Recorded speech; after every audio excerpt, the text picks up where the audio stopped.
I wanted to do something that, first of all, there's always, if you're Italian or even a quarter Italian, there's something about Mecca is playing a gangster. It's like, oh, I want to do that with the suit and the tie. There's something about it that when you grow up looking at it, you go, oh, that's kind of cool. And that never happened. So when the opportunity came around, I said, I'm the right age, I'm this, I have the right look to play this kind of character who has been incarcerated for 25 years, and he comes out, but he still has some fire in the gut, kind of a thing.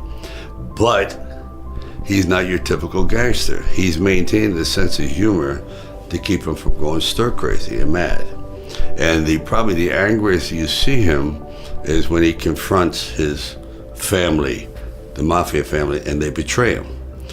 And then I thought, it was supposed to be very angry at that time. I said, no, maybe Tulsa's a blessing. I'm gonna go out there and start all over again. I'm gonna get a fresh start.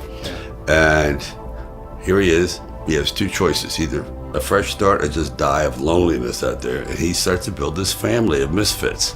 And that's what I thought was intriguing, that it's not your typical, takes place in the Bronx. It's not, what was that one, Donnie Brasco kind of thing? No, it's just way lighter than that. Do you think maybe you should lower it about 4 inches and then perhaps rack focus to him? It doesn't sit well.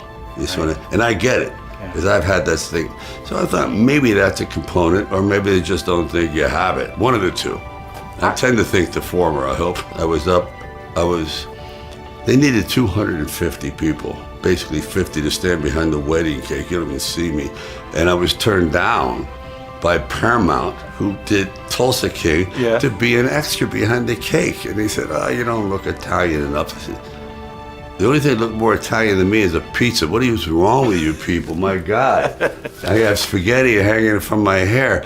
And 30 years later, I hired that casting agent to be an agent. I go, how you doing? Well, I think the heart component is something that is just another word for relatability. If you want to isolate an audience and play a true psychopathic kind of criminal, which many of them are, I've met quite a few of them. They're pretty terrifying. You Sammy the Bulls, and these guys are just Sonny Franchese. They look at you, and they're almost feral. It's a real thing. It's not a joke. They're killers. And they have a certain aura. I said, I'm not a killer. Never have been. I'm more of an organizer. They call him the general. So I said, how do I imbue this with heart? And how is he has to have something that eats at him, some unfinished business, and that's with a daughter. A daughter. And I don't know if that comes up in the first episode, but eventually you're going to find out that he says earlier on, I lost my daughter, my wife, everything I gave to this family. So we're going to see that there's a regret and a heartbreak to him. And that's going to drive a great deal of this show. And it even makes it more relatable to anyone who has a family. So I've always found that even in Rambo, that if he's brokenhearted, he's not malicious, he's not bombastic. He's just a fellow who almost needs to die in the service of others, because he just has very little self-worth. The audience is going to feel for him and root him on. And he's always taking on people that cannot take care of themselves, especially the fourth one, which is my favorite by far. That one was the best action film I've ever done, because it's so realistic. I'm proud of having done it for like $11 million. The whole thing was incredible. I had a very tumultuous upbringing, very physical, and rough father, rough everything. And I was thin. I just was not genetically, what would you say, a mesomorph. I was an ectomorph. Yeah. Thing. And I went to see a film one day, and it altered my life completely. It was Steve Reeves in Hercules Unchained. And when he struck that pose, I had an epiphany. I went, that's who I want to be. That's a man. That's, oh my God. And I ran out of the theater after that and went to a junkyard and started lifting little brake drums or anything that I could lift. It was like 30 pounds, whatever. And I never stopped. And I did build on armor. It was like, I felt I could really take care of myself. I could inflict punishment rather than take punishment. And I never stopped.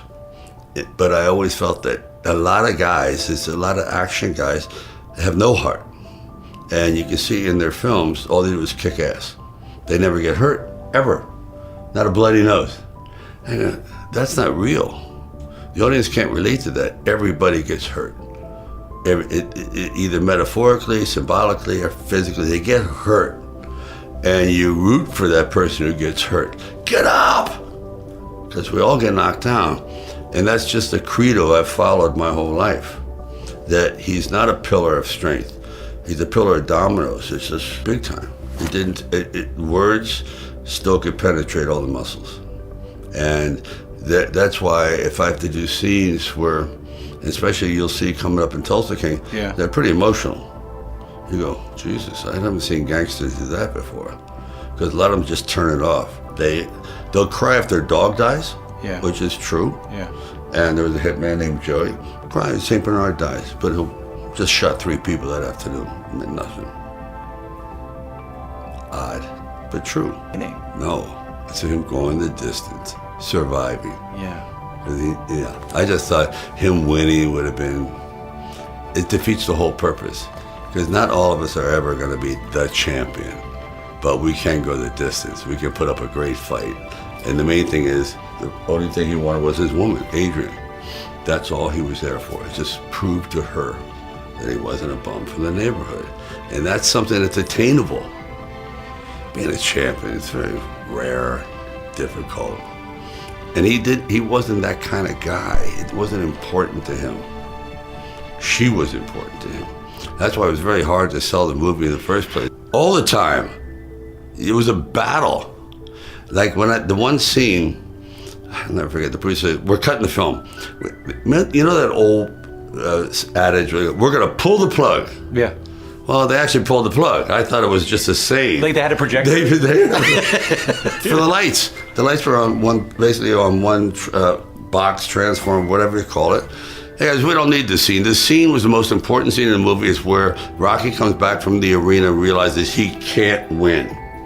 And so he changes his whole priority. He goes, I can't win. He lays up with his wife. But if I can go the distance, he's so great. And he's going to beat me. He's going to hurt me. But I don't care.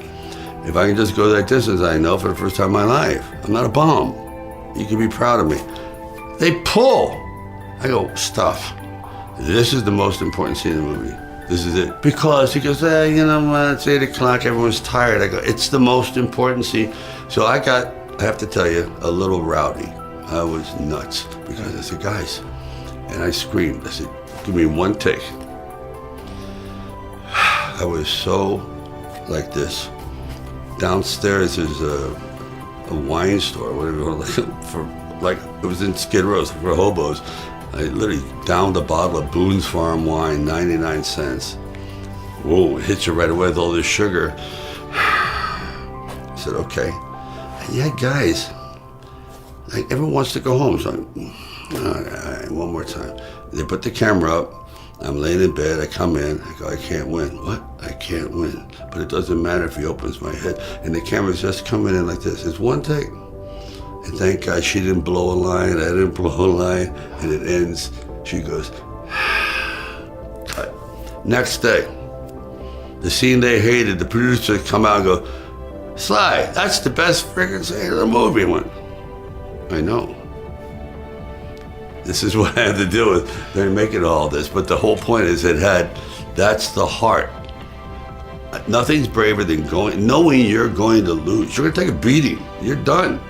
But if you stood up to this class bully, you did something that no one else had the guts to do. I was flat ass broke. I mean, seriously, done.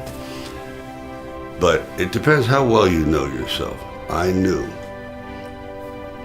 my personality that if I sold it, that was probably $1 million plus by today's dollars. A millionaire. And someone else did it, and it was successful. I would have never forgiven myself. I would have been a broken, embittered man for the rest of my life. So I realized we have in our entire futures, about 3 or 4 serious crossroads. And that was my first one. That's where a real serious crossroad, where this is life altering. And I said, money, it's not about money. I know I will be destroyed, and I will destroy everyone around me. I'll be such a miserable human being for selling out. This is what the whole movie was about, is not selling out. I just know how I work. I know what my engine will do. And I would have been, I don't want to get overly dramatic, but I would have been dead. I would have not, I wouldn't have survived it. I mean it. I would have just been so miserable that my life would have just spiraled. I know it. Because I sold out. And I said, no. Because when you're broke, I actually mastered the art of poverty for a while. You figure it out. All right, we have spaghetti one day a week and this and that. Yeah. I managed. And I still had this blatant optimism. But if I had sold out, oh my God. And I knew it. And they tried. I mean, believe me, they tried. And there were a few guys at that time that were somewhat physical. You Burt Reynolds and guys that But I said, this is it. This is my only chance. Because I was always getting cast as a thug. That was it. I was always beating up Woody Allen, beating up Jack Lemmon. So when I wrote this, I wrote as a thug. He's a thug. But he can't even do that well. He can't break the guy's thumbs. He can't do anything. He's really a gentle guy. Rambo, the way it was written, he dies. Troutman shoots him. I want him to shoot me. He said, you made me, you killed me. I don't want to do it, and I make him pull the trigger. And I die in slow motion. I said, I can't do this.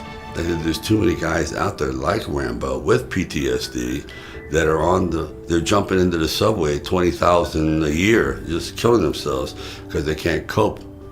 So I go, that's not the message. That's the only way out, is to die. And so I put together all these letters and quotes and things and put in whatever I wanted to add to this speech. Afterwards, I did it. There was a Navy SEAL there. I go, what'd you think? He goes, you did us. You gave us respect. The director went crazy. He goes, okay, now do the one where you shoot yourself. I go, no. He goes, yeah, you have to. I said, I'm not doing it. And that's not the message I'm leaving. He goes around, and there's moose heads. He throws the moose heads down. He smashes, takes a rifle, breaks it over the desk. He flips the desk out. He went literally around me, and everything, and his windows, lights, chandeliers, you name it. And I go, I'm going. He goes, I'll kill you. I said, no, you won't. And I literally went home that night. I get sued. You got sued? I got sued. He went to the Directors Guild, had to go back. Now, I'm different. My weight is different. My hair is shorter. I'm not into it. I don't even look. I'm not that gaunt animal. I'm fucking well fed. Yeah. I'm having like 10 donuts a day. And so I go there. My hand is crooked. My hair is like frizzy. And I do the scene as written. You made me. You shoot me. And I like go and die in slow motion. So they screen it in a theater in Las Vegas for a test audience. If you were in the aisle, you would have been trampled to death. They were so bummed out after seeing this character and getting to like him, embracing him, to see him die like that. Finally the studio goes, yeah, throw this one out, put it on the extras part, and bring back the other one. But yeah, it was an easy sell.